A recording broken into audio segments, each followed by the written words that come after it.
legisladoras con el presidente Andrés Manuel López Obrador sirvió para que el presidente confirmara que gana perdiendo en el anterior debate, en la anterior reforma, la energética. De hecho, estaba leyendo tu columna que publicas en el Washington Post y tú lo desmenuzas muy bien. Yo lo dije por una frase que me gustó, que ganaba perdiendo, y hoy el presidente dice, pues qué asesores tan poco vivos tienen en la oposición, porque estábamos dándoles el 40 y tantos% a los privados, y ahora con la forma en que declaró constitucional la ley de la industria eléctrica, la Suprema Corte de Justicia de la Nación, la Comisión Federal de Electricidad, podría llegar a tener el control del 90% de la distribución de la electricidad. Corrígeme si estoy equivocado con esto que dijo el presidente y abunda, por favor, si me permites pedírtelo, Rodrigo, sobre esto que escribes en el Washington Post, que seguramente no agrada a muchos en esa oposición totalmente derrotada.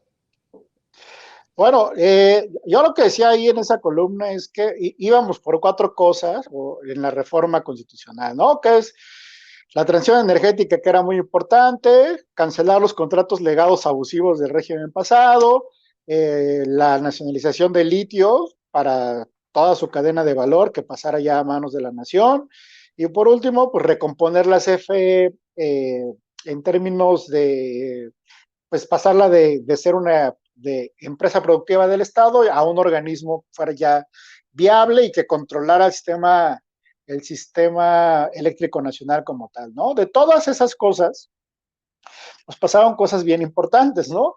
Lo que pasó con la Suprema Corte de Justicia y desechar la acción de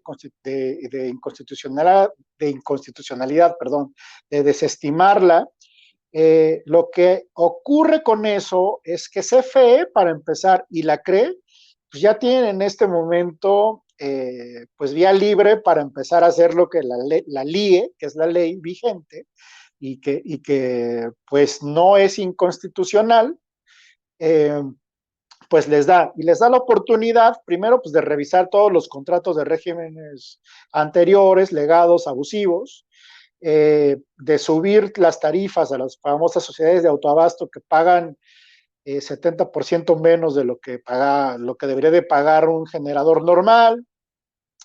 Pues el litio pasa ahora sí a ser, digamos que, una propiedad de la nación ya regulada en ley secundaria, ya diciendo que va a ser un organismo público del Estado, es decir, ya ni siquiera es el enunciado que venía en la reforma constitucional, sino ya el cómo se va a hacer. Y la verdad es que poner en la Constitución que los privados tenían derecho hasta el 46% del mercado nacional, que es un mercado enorme, es el mercado más grande de América Latina. Y bueno, es de los mercados seccionados, que Estados Unidos se divide en cuatro, es más grande que cualquiera de esos mercados. Imagínate que te lo estaban poniendo en la Constitución, que ese era tu pedazo de pastel y lo rechazaste.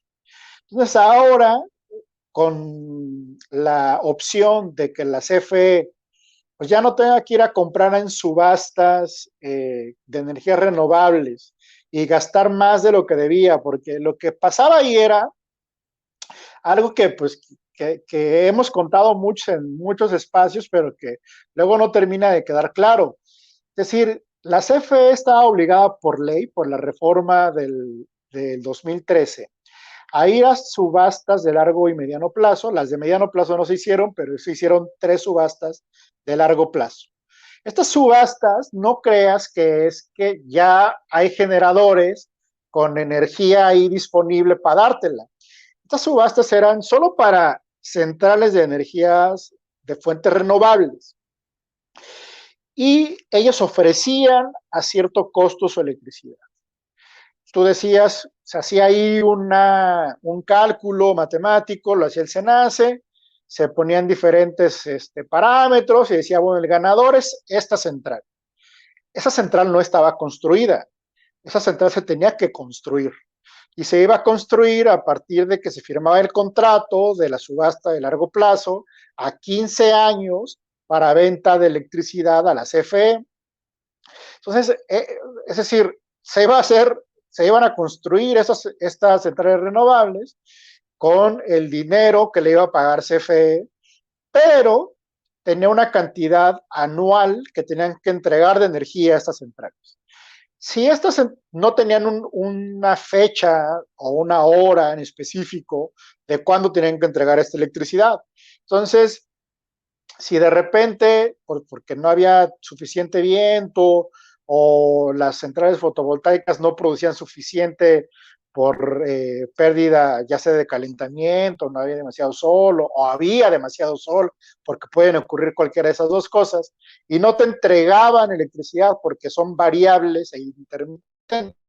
CFE, que es el encargado de entregarle a 50 millones de hogares o más de 50 millones de hogares electricidad, tenía que voltearse y comprar el respaldo a algún otro generador para entregárselo a los hogares. Con lo que pasa en la LIE es que ahora pues, todos los que participan en el sistema sean quienes asuman sus propios costos. Y ya la LIE, así como está a partir de que la Suprema Corte de Justicia la dejó en este momento firme, lo que le dice es, los contratos estos, las de subasta, van a pasar a ser, o los legados también que venían con los productores independientes de energía, pasan a ser, les llaman, es un término medio técnico, un contrato de cobertura con entrega física de energía.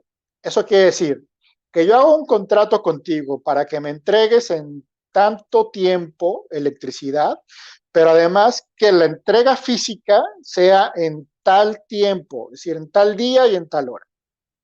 Si tú no cumples con eso, tu central renovable a la que te compré energía, vas a tener que ir con otro generador y comprarle tú y pagarle tú, como debería haber sido desde el inicio, esa electricidad y dármela.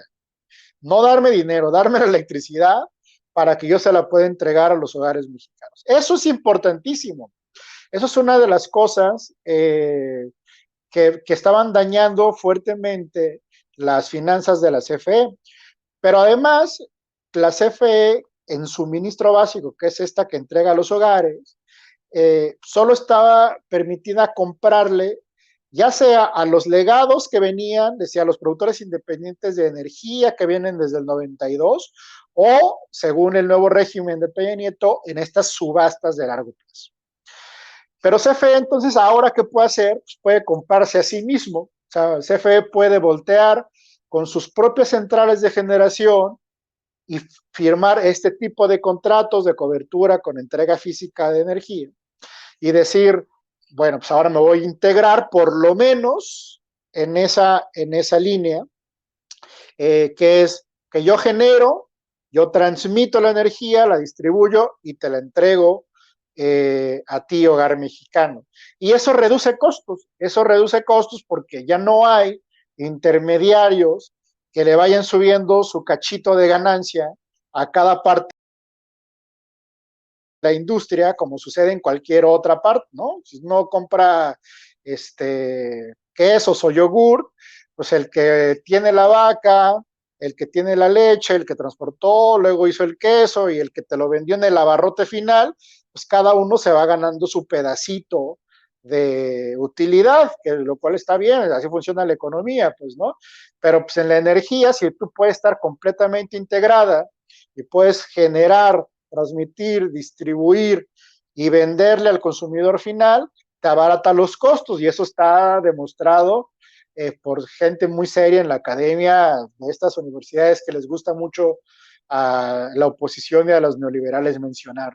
Entonces, ese tipo de cosas son las que se pueden hacer, aún sin la reforma constitucional aprobada. De hecho, pues, como bien decías tú hace rato, mi buen Vicente, pues ahora podemos producir ya de inmediato, pues más de lo que la Constitución decía que le teníamos que otorgar a los privados, ¿no? Porque entre lo que les revisamos, por ejemplo, esta famosa planta de Iberdrola en Nuevo León, que se llama Dulces Nombres. Esa planta de Iberdrola, es que las historias ilustran más que cualquier otra cosa. Esa planta de Iberdrola es uno de los productores independientes de energía, si no es que el primer productor independiente de energía. Esa planta de Iberdrola la contrató CFE para que le vendiera en exclusiva electricidad a CFE, y CFE le pudiera entregar a los hogares del norte pues esa energía eléctrica. Ahí con un vericueto legal, una maroma, por así decirlo, se inventaron unos excedentes que ellos invirtieron y decían, a ver, si yo tengo un contrato de exclusividad de venta de energía por tanta, a ti CFE, y soy un productor independiente de energía, pero también, como ahora tengo excedentes, puedo constituirme como una sociedad de autoabastecimiento con otras empresas que generen aquí en el norte, que prácticamente es pues Grupo Monterrey y la oligarquía de empresas norteñas que conocemos, que es pues ahí están el permiso de la Comisión Reguladora de Energía, están desde cementeras, paneras, embotelladoras o sea, refresqueras, tiendas de autoservicio, el minoreo, cementeras, que fue esta factura que presentaron en el Pleno durante la discusión de la reforma energética. Entonces, esa planta de Iberdrola que se pagó con el dinero de CFE, porque se hizo un contrato con ellos para que nos vendiera, o sea, no vinieron a arriesgar su capital, o sea, se les hizo un contrato de largo plazo por 25 años, ellos pidieron dinero prestado, se instalaron, nos vinieron la energía que quisieron, y luego se crearon unos excedentes, y con esos excedentes vendían además energía a cementeras, a refresqueras, a panificadoras, pagando, porque las sociedades de autoabasto pagan 70% menos de lo que pagaba la misma CFE por la entrega de energía de esa misma planta. O sea, date cuenta del robo en despoblado que era esa cosa. Bueno, por eso digo que las historias llegan a ser más ilustrativas que los términos técnicos, y eso es lo que permite la LIE terminar. Para empezar, esa planta no se va a despachar, ya terminó su contrato de 25 años, y además la CRE en este momento la está investigando para multarla porque vendió, revendió y enajenó energía a empresas terceras, cosa que tenía prohibido, simulando un régimen de autoabastecimiento. Entonces, bueno, pues no sé si ganó perdiendo el presidente, pero por lo menos errores importantes que se crearon desde el 92 y se aumentaron en 2013 con Peña Nieto, se están empezando a corregir gracias a las políticas del presidente. Pues qué bueno que nos das luz con tu conocimiento del tema, Rodrigo Benedict. ¿Por qué no cerramos invitando a la gente para que lea tu columna, para que te siga en redes sociales? Bueno, pues muchas gracias. Ahí estoy en Twitter generalmente como RO Benedict, ahí como aparece en la pantalla, y en las otras redes sociales como Rodrigo Benedict. Y ahí está colgada la columna del Washington Post que mencionas, donde explico pues a detalle lo que ha pasado y lo que viene. Muy bien, pues estaremos al pendiente, te estaremos molestando, porque sé que estos debates continúan y continúan fuerte. Por lo pronto te deseo buenas noches, Rodrigo, estamos al pendiente. A ti un fuerte abrazo y al auditorio también. Gracias, Rodrigo Benedict, hablando con nosotros sin censura. Bueno, pues estamos ya para cerrar.